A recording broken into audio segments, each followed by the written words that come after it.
Good morning everyone.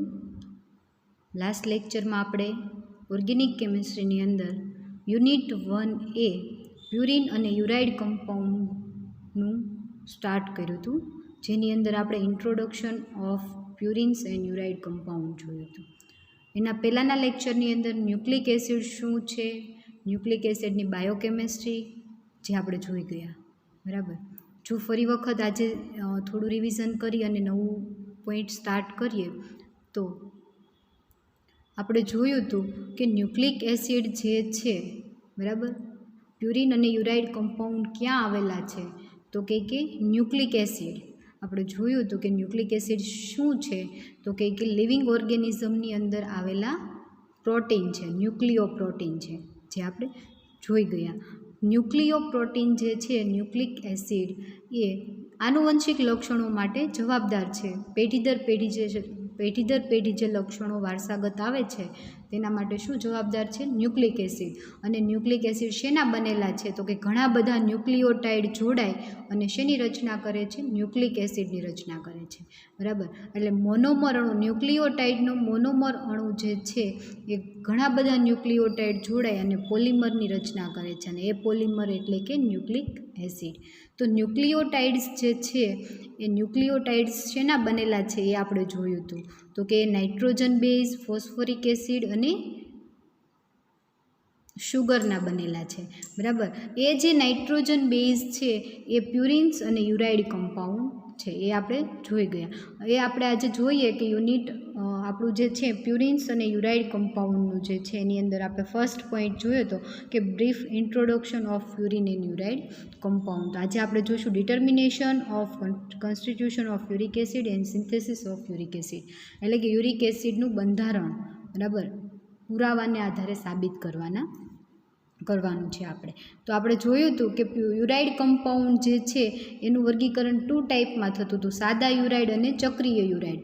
ચક્રીય યુરાઇડમાં આપણે બે જોયા, પેરાબેનિક એસિડ અને બાર્બિટ્યુરિક એસિડ. બરાબર. તો આજે પેરાબેનિક એસિડ જે છે એ શું છે તો કે ઓક્ઝેલિક એસિડ અને યુરિયા. ઓક્ઝેલિક એસિડ અને યુરિયા જોડાય અને શું બનાવે છે? પેરાબેનિક એસિડ, 5 સભ્યોવાળી ચક્રીય યુરાઇડ કમ્પાઉન્ડ.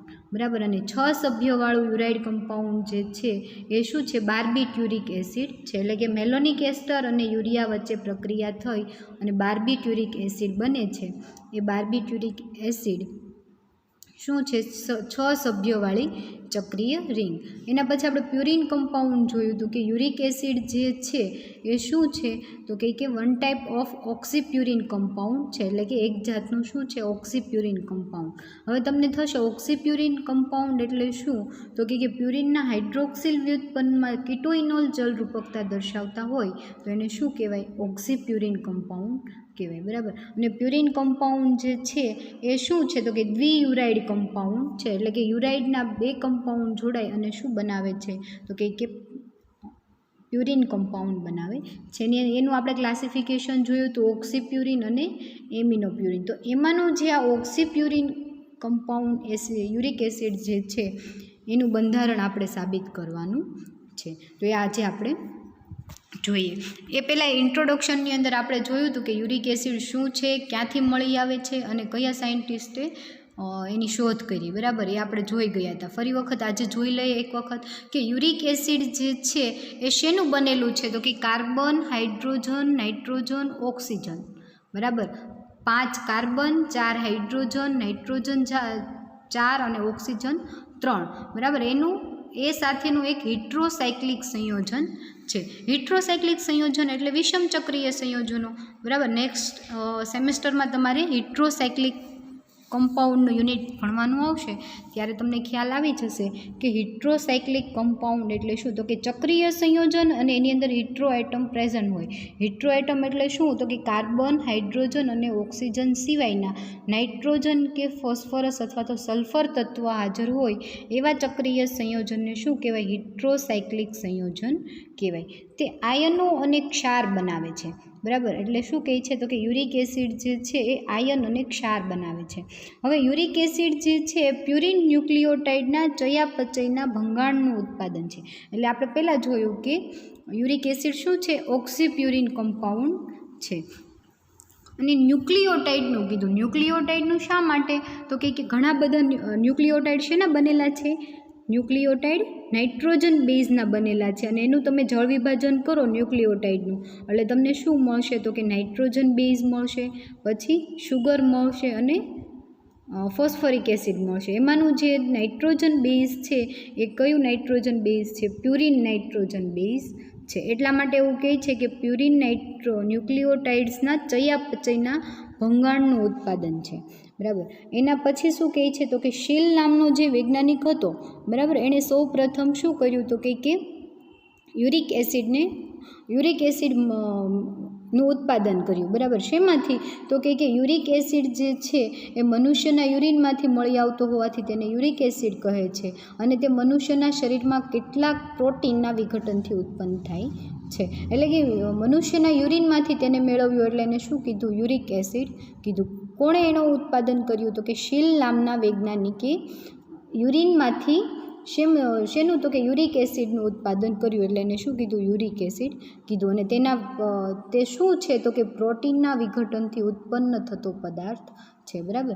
આપણે જોયું હતું કે ન્યુક્લિયો પ્રોટીન જે છે એ શું છે? તો કે પ્રોટીન અને ન્યુક્લિક એસિડનું સંયોજન છે. બરાબર. એટલે કે એના જ્યારે તમે શું કરશો? વિઘટન કરશો એટલે એમાંથી તમને શું મળશે? પ્રોટીન જે છે એના વિઘટનથી યુરિક એસિડ તમને મળશે. બરાબર. પછી શું કહે છે? તો કે લોહીમાં તેનું અતિ અલ્પ પ્રમાણ, બરાબર, લોહીમાં તેનું અતિ અલ્પ પ્રમાણ હોય છે, અને લોહીમાં યુરિક એસિડના પ્રમાણમાં થોડો પણ વધારો થાય તો સંધિવા નામનું દર્દ થાય છે. બરાબર. લોહીમાં એનું અતિ અલ્પ પ્રમાણ હોય તો લોહીમાં એનું અતિ અલ્પ પ્રમાણ રહેલું છે, પરંતુ યુરિક એસિડમાં જો લોહીમાં યુરિક એસિડનું પ્રમાણ વધી જાય તો શું થવાની સંભાવના રહી? સંધિવા થવાની સંભાવના રહી છે. બરાબર. એ આપણે જોયું હતું. પછી જોયું હતું કે યુરિક એસિડ જે છે તો યુરિક એસિડ શું છે? તો કે ઘણી વખત કિડનીમાં તે પથરી તરીકે એકઠો થાય છે. શું?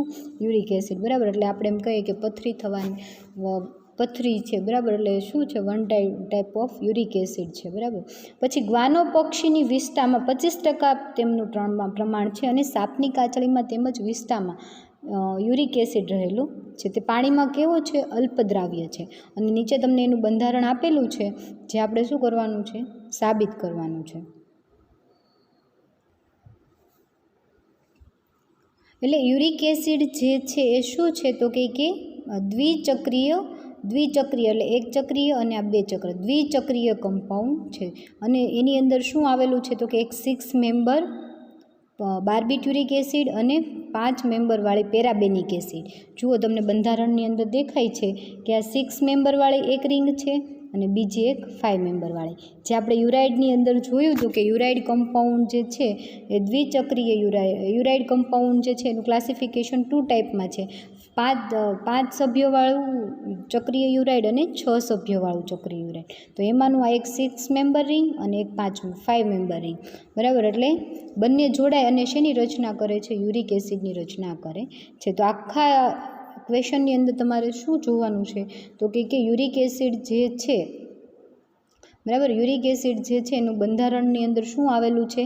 એક 6 મેમ્બરવાળી બાર્બિટ્યુરિક એસિડ અને 5 મેમ્બરવાળી પેરાબેનિક એસિડ આવેલું છે. એ આપણે જોઈએ. બરાબર. તો ફર્સ્ટ આપણે જોઈએ કે યુરિક એસિડ જે છે એનું બંધારણ તો જોયું કે એનું અણુસૂત્ર શું છે? તો કે કાર્બન 5, 4 હાઇડ્રોજન, ઓક્સિજન 3 અને નાઇટ્રોજન 4. જુઓ તો કઈ જગ્યાએ છે? તો કે કાર્બન કેટલા છે? 1, 2, 3, 4 ને 5. 5 કાર્બન, 1, 2, 3, 4 અને અહીંયા એક નીચે 5. નાઇટ્રોજન કેટલા થશે? 1, 2, 3 અને 4 નાઇટ્રોજન. હાઇડ્રોજન કેટલા થશે? 1, 2, 3 અને 4 હાઇડ્રોજન. ઓક્સિજન કેટલા થશે? 1, 2 અને 3 ઓક્સિજન. બરાબર. એટલે એનું અણુસૂત્ર શું થશે? C5H4O3 અને N4. યુરિક એસિડનું નાઇટ્રિક એસિડ વડે તમે ઓક્સિડેશન કરવાથી એક અણુ યુરિક એસિડના એક અણુમાંથી એક અણુ એલોક્ઝાન અને એક અણુ યુરિયા મળે છે, બરાબર. જ્યારે તમે એનું નાઇટ્રિક એસિડ HNO3 વડે ઓક્સિડેશન કરશો એટલે શું એલોક્ઝાન અને યુરિયા મળે છે. હવે તમને ખબર છે કે યુરિયા જે છે એ શું છે તો કે દ્વિયુરાઇડ કમ્પાઉન્ડ છે, બરાબર. દ્વિયુરાઇડ કમ્પાઉન્ડ છે. તો એ જે એલોક્ઝાન અને એક અણુ યુરિયાનો મળે છે એ શું બતાવે છે તો કે આ યુરિક એસિડ જે છે એ એલોક્ઝાન અને યુરિયા જોડાય અને શેની રચના કરે છે, યુરિક એસિડની રચના કરે છે. એટલે જ્યારે તમે એનું HNO3 વડે ઓક્સિડેશન કરશો એટલે તમને શું મળે છે, એલોક્ઝાન અને યુરિયા. એલોક્ઝાનનું અણુસૂત્ર, યુરિયાનું અણુસૂત્ર આપણને ખબર છે NH2CONH2, બરાબર. પછી જ્યારે યુરિક એસિડના બંધારણમાંથી તમે NH2CONH2 ને બાદ કરો એટલે જે અણુસૂત્ર વધે એમાં શું હશે, એલોક્ઝાન હશે, બરાબર. એટલે એલોક્ઝાન જે છે એ શું છે તો કે એલોક્ઝાન અને યુરિયા જોડાય અને શેની રચના કરે છે, યુરિક એસિડની રચના કરે છે. હવે શું કહે છે તો કે એલોક્ઝાનનું આલ્કલી વડે જળ વિભાજન કરવાથી તેના એક અણુમાંથી એક અણુ યુરિયા અને એક અણુ મેસોક્ઝેલિક એસિડ મળે છે. યાદ રાખજો શું કહે છે, જ્યારે HNO3 વડે ઓક્સિડેશન કરો છો એટલે એક અણુ એલોક્ઝાન અને એક અણુ શેનો મળે છે, યુરિયાનો મળે છે. સેકન્ડ પોઈન્ટ એવું કહે છે કે જ્યારે KOH વડે જળ વિભાજન કરશો એટલે એક અણુ યુરિયા અને એક અણુ મેસોક્ઝેલિક એસિડ મળે છે. કોનું તો કે એલોક્ઝાનનું.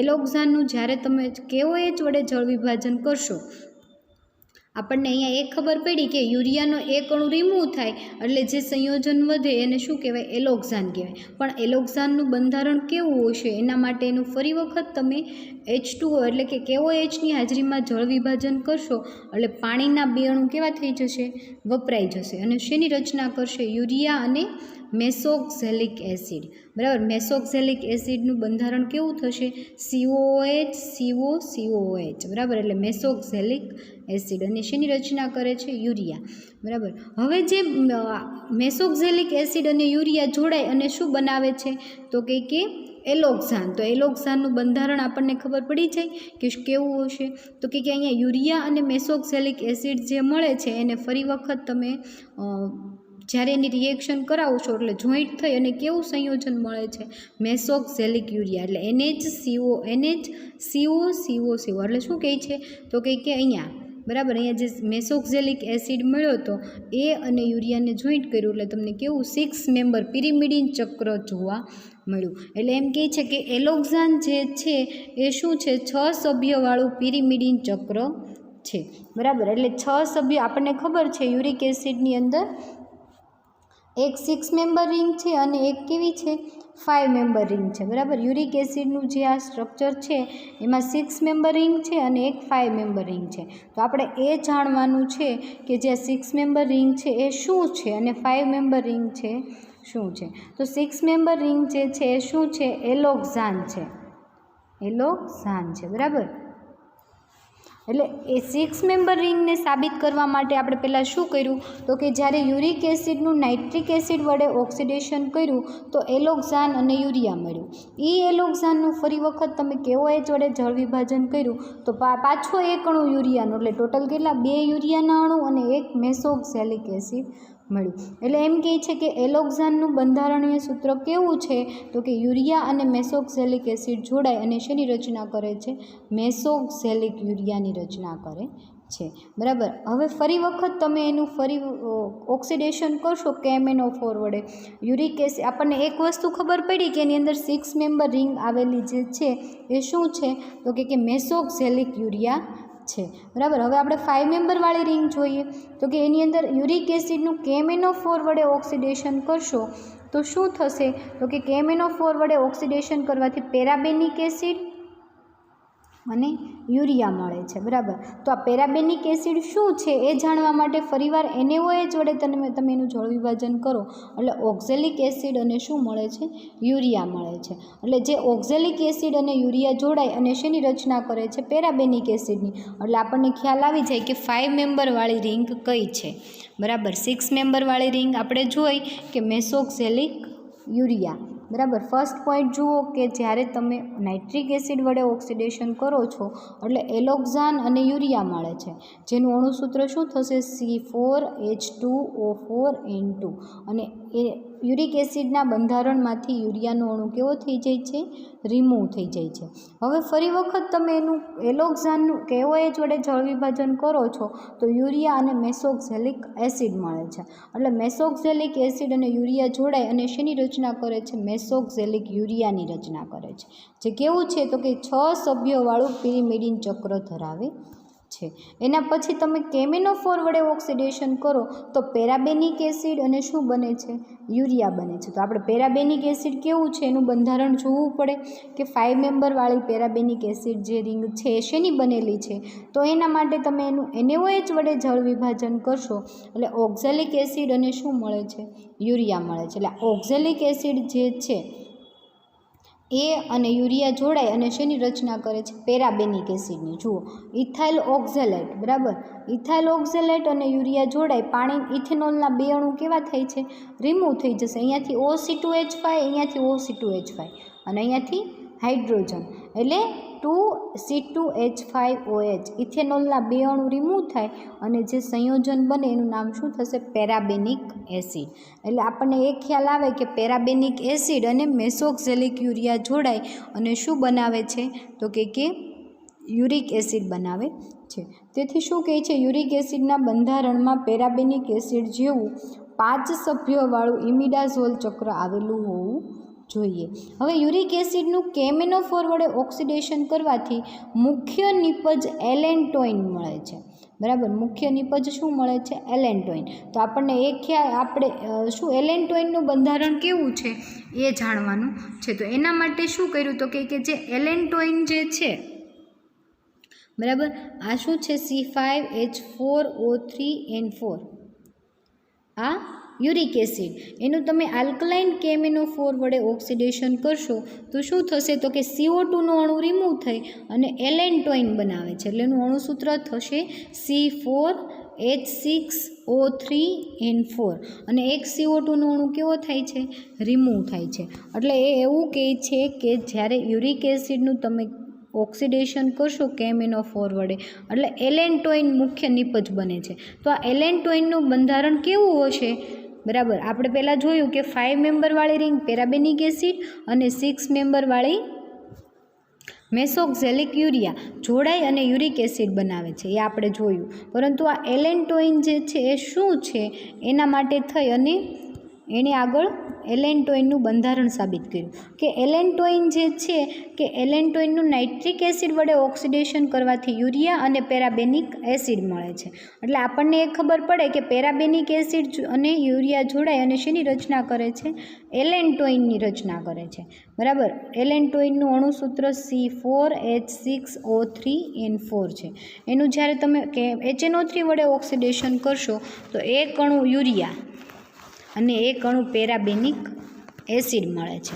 તો આપણને ઓલરેડી ખબર છે યુરિક એસિડની અંદર શું આવેલું છે, પેરાબેનિક એસિડ આવેલું છે. અને જ્યારે એલેન્ટોઇનનું તમે ઓક્સિડેશન કરશો એટલે પેરાબેનિક એસિડ અને યુરિયા કેવું થશે તો કે તમને મળશે. તેથી યુરિયાનો અણુ છે પેરાબેનિક એસિડ સાથે જોડાયેલો છે. એટલે પેરાબેનિક એસિડ અને યુરિયા જોડાય અને શું બનાવે છે, એલેન્ટોઇન બનાવે છે. એના પછી તમે જુઓ તો એલેન્ટોઇનનું આલ્કલી વડે જળ વિભાજન કરવાથી 2 અણુ યુરિયા અને 1 અણુ ગ્લાયોક્ઝેલિક એસિડ મળે છે, બરાબર. ગ્લાયોક્ઝેલિક એસિડ એટલે એક આલ્ડીહાઇડ અને એક COOH ગ્રુપ, બરાબર. અહીંયા તમને દેખાય છે આલ્ડીહાઇડ અને એક COOH ગ્રુપ બંને જોડાય અને ગ્લાયોક્ઝેલિક એસિડ બનાવે છે. અને સાથે 2 અણુ શેના રિમૂવ થાય છે, યુરિયાના. 2NH2CONH2 એટલે NH2CONH2ના કેટલા અણુ, 2 અણુ રિમૂવ થાય છે. એટલે આપણે એમ કહી શકીએ કે એલેન્ટોઇનની અંદર કેટલા, 2 યુરિયાના અણુ અને 1 ગ્લાયોક્ઝેલિક એસિડ આવેલો છે.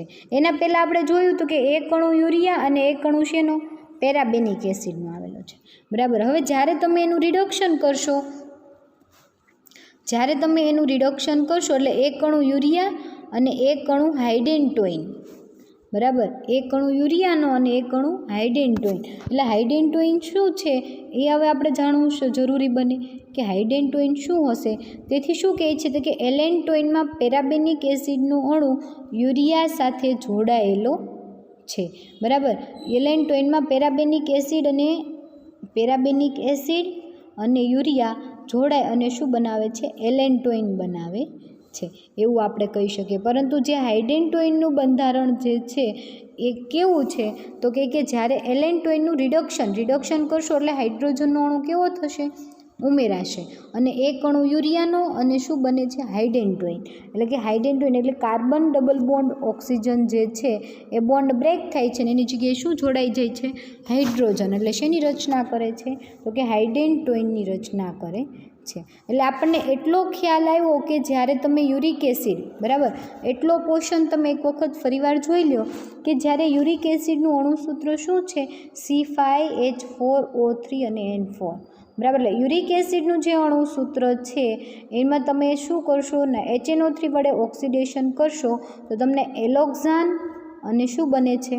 યુરિયા બને છે, બરાબર. એ જે એલોક્ઝાન જે છે એનું આપણે શું જોવાનું છે તો કે બંધારણ. તો આપણે એલોક્ઝાનનું બંધારણ જોઈએ તો આપણને ઓટોમેટિક કોની ખબર પડી જાય? યુરિક એસિડના બંધારણની આપણને ખબર પડી જાય.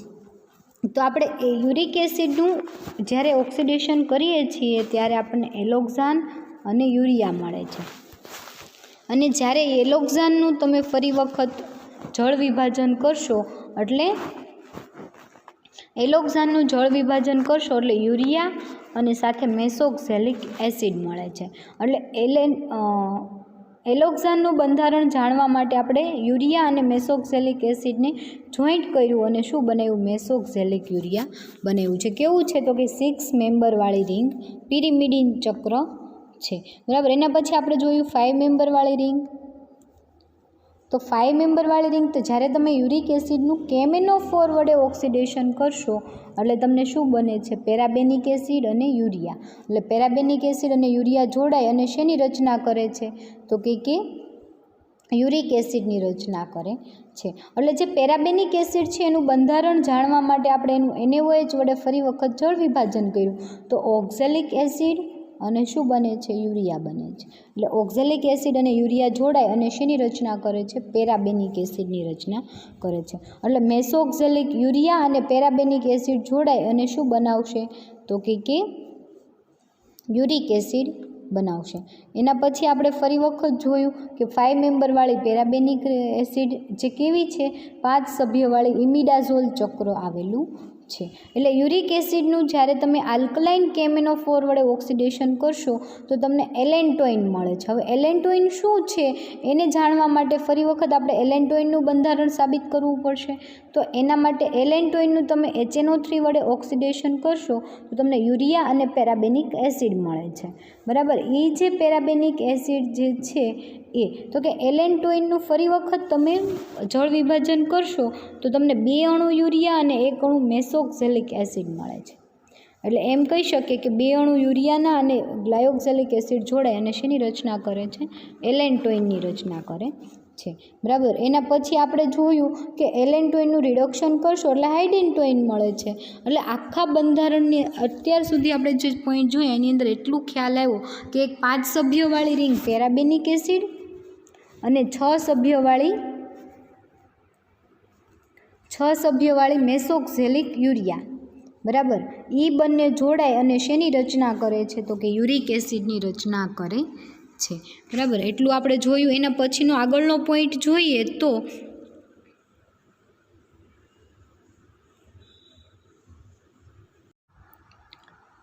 એટલે આપણને એટલો ખ્યાલ આવ્યો કે યુરિક એસિડ જે છે એની અંદર શું આવેલું છે? એક 6 મેમ્બરવાળી રિંગ અને એક 5 મેમ્બરવાળી રિંગ, બરાબર. એટલે એલેન્ટોઇનના બંધારણ ઉપરથી આપણને એવો ખ્યાલ આવે કે એલેન્ટોઇનના બંધારણમાં એક CO2નું અણુ દાખલ કરીએ એટલે એક 6 મેમ્બરવાળી રિંગ બની જાય અને એક 5 મેમ્બરવાળી રિંગ મળી જાય, બરાબર. એટલે શું કહે છે તો કે એલેન્ટોઇન એ પેરાબેનિક એસિડ તથા યુરિયાના જોડાણથી બનેલું છે, બરાબર. એલેન્ટોઇનનું બંધારણ આપણે જે જોયું એ આ એલેન્ટોઇન જે છે એ શું બને શેનું છે તો કે પેરાબેનિક એસિડ અને યુરિયાનો અણુ જોડાય અને શેની રચના કરે છે? એલેન્ટોઇનની રચના કરે છે. એટલે 5 એમિનો હાઇડેન્ટોઇન લઈ અને તમે એનું કેસીએન ઓ સાથે રિએક્શન કરશો એટલે શું થઈ જશે તો કે આખું જોડાઈ જશે અને એક આખો NH2 એટલે કે એક એમોનિયાનો અણુ કેવો થશે ક્રિએટ થશે. અને એ જે સંયોજન તમને મળે એ શેનું બંધારણ દર્શાવે છે એલેન્ટોઇનનું બંધારણ દર્શાવે છે. એટલે એલેન્ટોઇન જે છે એ યુરિક એસિડની અંદર આવેલું છે, પરંતુ એલેન્ટોઇનના બંધારણની અંદર એક કાર્બનનો અણુ બરાબર એક કાર્બનનો અણુ દાખલ કરો અને જે સંયોજન બને એ શું થશે યુરિક એસિડ થશે. યુરિક એસિડમાંથી આપણે જોઈએ શું કહે છે તો કે યુરિક એસિડમાંથી એલેન્ટોઇન બનતી વખતે એક કાર્બન પરમાણુ ઓછો થાય છે બરાબર. જ્યારે આપણે આગળ રિએક્શન જોઈ હતી કે યુરિક એસિડમાંથી એલેન્ટોઇન મળે છે, પરંતુ એલેન્ટોઇન વખતે એક CO2નો અણુ કેવો થાય છે રિમૂવ થાય છે. તો એ જે CO2નો અણુ રિમૂવ થાય ત્યારે જે એલેન્ટોઇન બને છે તો એલેન્ટોઇનના બંધારણની અંદર આપણે એક CO2નો અણુ પ્લસ કરીએ તો આપણને શેની રચના મળશે તો કે યુરિક એસિડની મળશે. તો આપણે જોઈએ કઈ રીતે તો કે જ્યારે એની અંદર એક કાર્બન પરમાણુ ઓછો છે એ શું બતાવે છે તો કે એલેન્ટોઇનમાં એક કાર્બન પરમાણુ ગોઠવી યુરિક એસિડનું બંધારણ નક્કી કરી શકાય છે. એટલે અહીંયા એક કાર્બનનો પરમાણુ દાખલ થઈ અને શેની રચના કરે છે યુરિક એસિડની રચના કરે છે. તો આ બંધારણ એવું હોવું જોઈએ કે જે ઉપરની બધી જ પ્રક્રિયાઓની સમજૂતી આપી શકે. કઈ બધી પ્રક્રિયા કે જ્યારે તમે HNO3 વડે ઓક્સિડેશન કરો છો કે MnO4 વડે ઓક્સિડેશન રિડક્શન કરો છો એ બધી જ પ્રક્રિયાની શું આપે તો કે સમજૂતી આપે, તો જ આ બંધારણ જે છે એ યુરિક એસિડનું છે એવું આપણે સાબિત કરી શકીએ બરાબર. તો શું કહે છે આ કાર્બન પરમાણુ ગોઠવવાથી યુરિક એસિડમાં 6 કાર્બન પરમાણુવાળું વિષમ ચક્ર અને 5 સભ્યોવાળું વિષમ ચક્ર હોવું જોઈએ. તો જુઓ તો થશે આ જે બંધારણ છે એની અંદર આપણે એક CO નો અણુ અહીંયા એડ કરી દઈએ તો 5 સભ્યોવાળું અને 6 સભ્યોવાળું 2 ચક્ર બનશે. તો કે હા એક 6 સભ્યોવાળું મેસોક્સેલિક યુરિયા અને 5 સભ્યોવાળું શું બનશે પેરાબેનિક એસિડ બનશે. અને જે તમને અત્યારે અહીંયા ઓલરેડી સ્ટ્રક્ચર જે દેખાય છે શેનું છે એલેન્ટોઇનનું છે. શેનું છે એલેન્ટોઇનનું. આ એલેન્ટોઇનના બંધારણની અંદર એક CO નો અણુ એડ થાય તો તમને શું મળે યુરિક એસિડનું બંધારણ મળે. એટલે શું કહે છે તો કે પેરાબેનિક એસિડ 5 સભ્યોવાળું વિષમ ચક્રમાં 3 કાર્બન પરમાણુ અને એલોક્ઝાન 6 સભ્યોવાળું વિષમ ચક્રમાં 4 કાર્બન પરમાણુ આવેલા છે. જુઓ તો કઈ જગ્યાએ તો કે આ 1 આ 2 અને આ 3 5 સભ્યોવાળું છે એમાં 3 કાર્બન પરમાણુ અને 6 સભ્યોવાળું છે અહીંયા એક CO નો પરમાણુ એડ કરો તો કેટલા થશે 4 થશે બરાબર. તો 5 સભ્યોવાળું જે છે એની અંદર 3 કાર્બન પરમાણુ અને 6 સભ્યોવાળું જે છે એની અંદર 4 કાર્બન પરમાણુ. તો ટોટલ કેટલા થશે તો કે 3 અને 4 ટોટલ કેટલા થાય છે 7 થશે.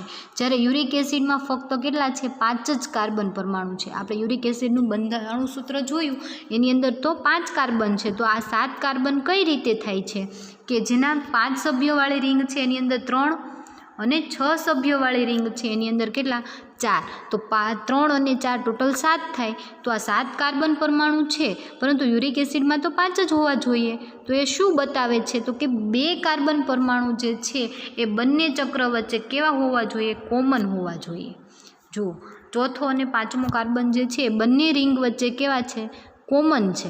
એટલે 5 કાર્બન પરમાણુ શું કહે છે તો કે કાર્બન પરમાણુની સંખ્યા 7 થશે. જ્યારે યુરિક એસિડમાં ફક્ત 5 કાર્બન પરમાણુ આવેલા હોવાથી બંને ચક્રો વચ્ચે 2 કાર્બન પરમાણુ કેવા છે સામાન્ય, એટલે બંને વચ્ચે કોમન છે.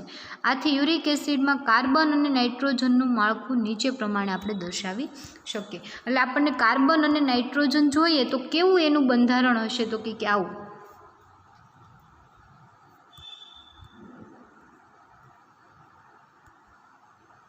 બરાબર જે આ બતાવે છે એવું. 5મો ચોથો અને 5મો કાર્બન છે બંને રિંગ વચ્ચે કેવો છે તો કે કોમન છે બરાબર. એટલે આ કાર્બન અને નાઇટ્રોજનનું માળખું જે છે એ શું બતાવે છે કે ચોથો અને 5મો કાર્બન બંને વચ્ચે કોમન છે. 5 સભ્યોવાળી જે રિંગ જે છે એની અંદર કેટલા કાર્બન છે 1 2 અને 3 અને 6 સભ્યોવાળી રિંગ છે એની અંદર કેટલા કાર્બન છે 1 2 3 અને 4, એટલે ટોટલ કાર્બન થશે 5, પરંતુ 2 કાર્બન બંને વચ્ચે કેવા છે? કોમન કાર્બન પરમાણુ છે. એટલે યુરિક એસિડનું સંપૂર્ણ મિથિલેશન કરવાથી મળતા પદાર્થનું આલ્કલી વડે વિઘટન કરવાથી તેના એક અણુમાંથી 4 અણુ મિથાઇલ એમાઇન મળે છે.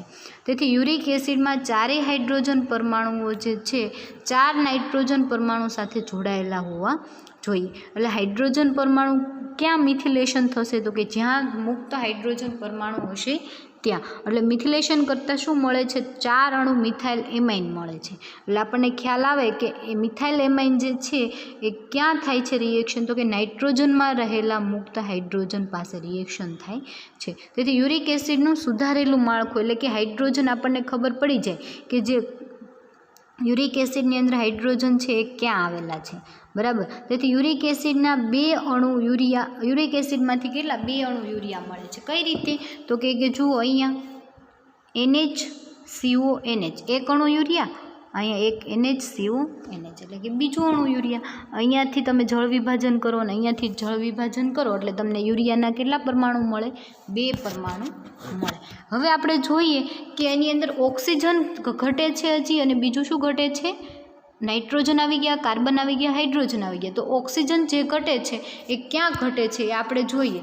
તો શું કહે છે કે જ્યારે તમે એનું જળ વિભાજન કરો છો તો યુરિયાના કેટલા પરમાણુ? 2 પરમાણુ મળે છે. તેથી બીજા અને 8મા સ્થાને 2 ઓક્સિજન પરમાણુ ગોઠવાયેલા હશે તો જ 2 અણુ યુરિયા મળે, બરાબર. કઈ જગ્યાએ? બીજા અને 8મા સ્થાને, બરાબર. બીજા અને 8મા સ્થાને એક ઓક્સિજનનો પરમાણુ છે એટલે શું બનાવે છે? NHCONH એક યુરિયા, NHCONH બીજું અણુ યુરિયા. એટલે શું કહે છે? તો કે એના બીજા અને 8મા સ્થાન ઉપર શું આવેલું હોવું જોઈએ? એના બીજા અને 8મા સ્થાન ઉપર એક ઓક્સિજન પરમાણુ આવેલો હોવો જોઈએ. હવે યુરિક એસિડનું બંધારણીય માળખું કેવું થઈ જશે? જુઓ તો કે અહીંયા એક ઓક્સિજન પરમાણુ, અહીંયા ઓક્સિજન પરમાણુ. હવે શું ઘટે છે એ જુઓ તો કે 2 ઓક્સિજન ક્યાં ગોઠવાયેલા છે? એ ખાલી એક ઓક્સિજન પરમાણુ ક્યાં છે? એ ઘટે છે. તો કાર્બનની વેલેન્સી આપણે જોઈએ તો જે 6ઠા નંબરનો કાર્બન જે છે ત્યાં શું છે? તો કે એની 2 વેલેન્સી ઘટે છે. એ સિવાય 4થા અને 5મા કાર્બન ઉપર પણ એક વેલેન્સી કેવી છે? ઓછી છે. તો જુઓ તો શું કહે છે? તો કે ઓક્સિજન પરમાણુ સ્થાન નક્કી કરવા, એક ઓક્સિજન પરમાણુ હજી બાકી છે, બરાબર. એનું સ્થાન નક્કી કરવા માટે શું કર્યું? તો કે ઓક્સિજન પરમાણુને એવી રીતે ગોઠવવો જોઈએ કે 4થા, 5મા અને 6ઠા સ્થાનના કાર્બન પરમાણુની સંયોજકતા સંતોષાય. એના માટે 2 બંધારણ પોસિબલ છે કે આવું પણ હોઈ શકે અથવા તો આવું પણ હોઈ શકે. તો મેડિક્સ નામના વૈજ્ઞાનિકે શું કર્યું? એનું અસમિતીય બંધારણ આપ્યું, બરાબર. અસમિતીય બંધારણ આપ્યું એમાં શું કીધું કે જો અહીંયા એક ઓક્સિજન પરમાણુ મૂકી દો તો કાર્બન ડબલ બોન્ડ ઓક્સિજન જોડાઈ જાય અને કાર્બનની બંને સંયોજકતા સંપૂર્ણ રીતે સંતોષાઈ જાય. જ્યારે આ કાર્બન અને એના નીચેનો કાર્બન જે છે એ બંને એકબીજા સાથે ડબલ બોન્ડ દ્વારા જોડાઈ જાય. અને જો ફિટિંગનું સમમિતીય બંધારણ કેવું છે? તો કે ફિટિંગનું જે બંધારણ છે એણે શું કીધું કે આ બંને કોમન 6ઠ્ઠો અને 4થા નંબરનો કાર્બન છે એકબીજા સાથે જોડાયેલા છે અને એમની વચ્ચે કાર્બોનિલ સમૂહ આવેલો છે. આવી રીતે 2 બંધારણ પોસિબિલિટી હતી, કાં તો આ હોઈ શકે અથવા તો આ હોઈ શકે. તો હવે 2માંથી સાચું કયું છે એના માટે શું કર્યું? તો કે 2માંથી સાચું બંધારણ કયું છે એના માટે આગળ જોયું અને કીધું કે સમમિતીય બંધારણ સાચું છે કે અસમિતીય બંધારણ, બરાબર. જે આપણે નેક્સ્ટ લેક્ચરમાં જોઈશું. પણ અહીંયા સુધીનું એક વખત આપણે રિવિઝન કરી લઈએ કે આખું તમારું જે છે યુરિક એસિડનો ક્વેશ્ચન બહુ લાંબો છે, બરાબર. આખું બંધારણ તમે સાબિત કરો તો લગભગ તમને 10 કે 12 માર્કમાં ક્વેશ્ચન પૂછાય. તો બહુ મોટું લેન્ધી ક્વેશ્ચન છે અને આ એક જ ક્વેશ્ચન એવો છે જે વારંવાર એક્ઝામમાં પૂછાતો હોય. તો અહીંયા સુધીનું આપણે ફરી વખત રિવિઝન કરી જોઈએ કે કઈ રીતે છે યુરિક એસિડનું બંધારણ. તો પહેલાં તો તમે એનું બંધારણ એક વખત જોઈ લો કે યુરિક એસિડનું બંધારણ જે છે એની અંદર એક 6 મેમ્બરવાળી રિંગ અને એક કેવી છે? 5 મેમ્બરવાળી રિંગ છે. તો આપણે આખા ક્વેશ્ચનની અંદર સાબિત કર્યું કે 6 મેમ્બરવાળી રિંગ અને 5 મેમ્બરવાળી રિંગ આવેલી છે. તો એના માટે શું કર્યું? ફર્સ્ટ તો એનું અણુસૂત્ર કે C5H4O3 અને N4 છે. એના પછી આપણે જોયું કે યુરિક એસિડનું નાઇટ્રિક એસિડ વડે ઓક્સિડેશન કરો તો એલોક્સાન અને યુરિયા મળે છે, બરાબર. એના પછી આપણે જોયું કે એલોક્ઝાનનું આલ્કલી વડે કેમિનોફોર આલ્કલી એટલે કે KOHની હાજરીમાં, બરાબર, આલ્કલી વડે જળ વિભાજન કરો તો તમને યુરિયા અને મેસોક્સેલિક એસિડ મળે, બરાબર. એના પછી તમે મેસોક્સેલિકનું બંધારણ જાણવા માટે આપણે શું કર્યું તો કે યુરિયા અને એલોક્ઝાનનું બંધારણ જાણવા માટે યુરિયા અને મેસોક્સેલિક એસિડને જોઈન્ટ કર્યા એટલે મેસોક્સેલિક યુરિયા મળ્યો. એટલે આપણે એવું કહી શકીએ કે એની અંદર એક 6 મેમ્બરવાળી રિંગ આવેલી છે જે શું છે મેસોક્સેલિક યુરિયા છે. એના પછી આપણે જોઈએ તો યુરિક એસિડનું તમે કેમિનોફોર વડે ઓક્સિડેશન કરો તો તમને પેરાબેનિક એસિડ અને યુરિયા મળે છે. એટલે પેરાબેનિક એસિડ આપણને ખબર છે કેવું છે તો કે 5 સભ્યવાળું ચક્રીય યુરાઇડ સંયોજન છે. તો 5 સભ્યવાળું ચક્રીય યુરાઇડ સંયોજન તો ખરું, પણ એનું બંધારણ કેવું હશે એના માટે તમે પેરાબેનિક એસિડને NaOH સાથે જળ વિભાજન કરો એટલે ઓક્ઝેલિક એસિડ અને શું મળે છે યુરિયા મળે છે. એટલે ઓક્ઝેલિક એસિડ અને યુરિયા જોડાય અને શેની રચના કરે છે ઓક્ઝેલિક ઇથાઇલ ઓક્ઝેલેટ, બરાબર. ઇથાઇલ ઓક્ઝેલેટ એટલે કે ઓક્ઝેલિક એસિડ અને યુરિયા જોડાય અને શું બનાવે છે પેરાબેનિક એસિડ બનાવે છે, બરાબર. એટલે પેરાબેનિક એસિડ કેવું છે તો કે 5 સભ્યવાળું ચક્રીય સંયોજન છે. એટલે પેરાબેનિક એસિડ આપણને ખબર પડી 6 સભ્યવાળું મેસોક્સેલિક યુરિયા બંને જોડાય અને શેની રચના કરે છે યુરિક એસિડની રચના કરે છે. પરંતુ એ પહેલાં આપણે જોઈએ કે આલ્કલાઇન કેમિનોફોર વડે ઓક્સિડેશન કરતાં એલેન્ટોઇન બને છે અને CO2નો એક અણુ કેવો થાય છે રિમૂવ થાય છે. તો આ એલેન્ટોઇન શું છે અને એનું બંધારણ કેવું છે એના માટે આપણે આગળ જોઈએ તો એલેન્ટોઇનનું જ્યારે તમે HNO3 વડે ઓક્સિડેશન કરો તો HNO3 વડે ઓક્સિડેશન કરવાથી શું બને છે પેરાબેનિક એસિડ અને એલેન્ટોઇનનું જળ વિભાજન કરવાથી 2 અણુ યુરિયા અને 1 અણુ ગ્લાયોક્સેલિક એસિડ. પહેલાં 1 અણુ મળે યુરિયાનો, પછી શું મળે 2 અણુ. એટલે જે પેરાબેનિક એસિડ છે એ પણ શેનું બનેલું હોવું જોઈએ યુરિયાનું બનેલું હોવું જોઈએ એમ. તો એલેન્ટોઇનનું વિઘટન રિડક્શન કરવાથી શું મળે છે હાઇડેન્ટોઇન મળે છે. એટલે કે જ્યાં C ડબલ બોન્ડ O જે છે પેરાબેનિક એસિડનો એની અંદર રિડક્શન થઈ જાય અને શેની રચના કરે છે હાઇડેન્ટોઇનની રચના કરે છે એ આપણે જોયું. પછી હાઇડેન્ટોઇન 5 એમિનો હાઇડેન્ટોઇન એલેન્ટોઇનના સંશ્લેષણ માટે 5 એમિનો હાઇડેન્ટોઇનની તમે રિએક્શન કરી અને આપણે શું જોયું એલેન્ટોઇનનું બંધારણ આપણે સાબિત કર્યું. એના પછી જોયું કે એલેન્ટોઇનના બંધારણની અંદર એક CO2નો અણુ એડ થઈ અને શેની રચના કરે છે તો કે યુરિક એસિડની રચના કરે છે એ જોયું. એના પછી આપણે એનું કાર્બન અને નાઇટ્રોજનનું માળખું, બરાબર, કે કાર્બન નાઇટ્રોજનનું માળખું એનું કેવું છે તો કે એની અંદર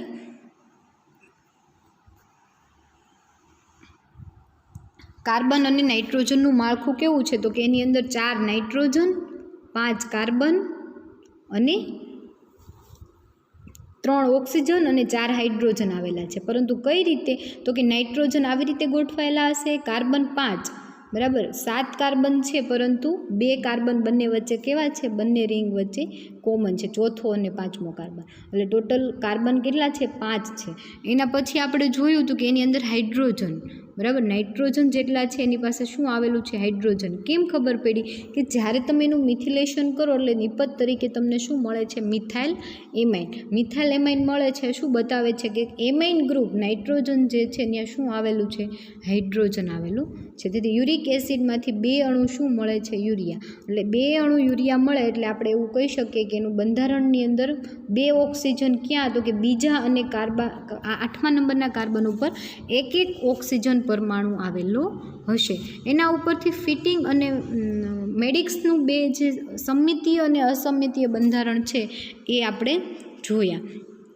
એટલે એના ઉપરથી આ 2 બંધારણ છે એમાંથી સાચું બંધારણ કયું છે એ આપણે જોઈ અને એની આપણે શું કરી લઈશું સિન્થેસિસ નેક્સ્ટ લેક્ચરમાં કરી લઈશું. ત્યાં સુધીનું એટલું છે, એક વખત ઘરે જોઈ લેજો એટલે તમને આરામથી સમજાઈ જાય. Thank you.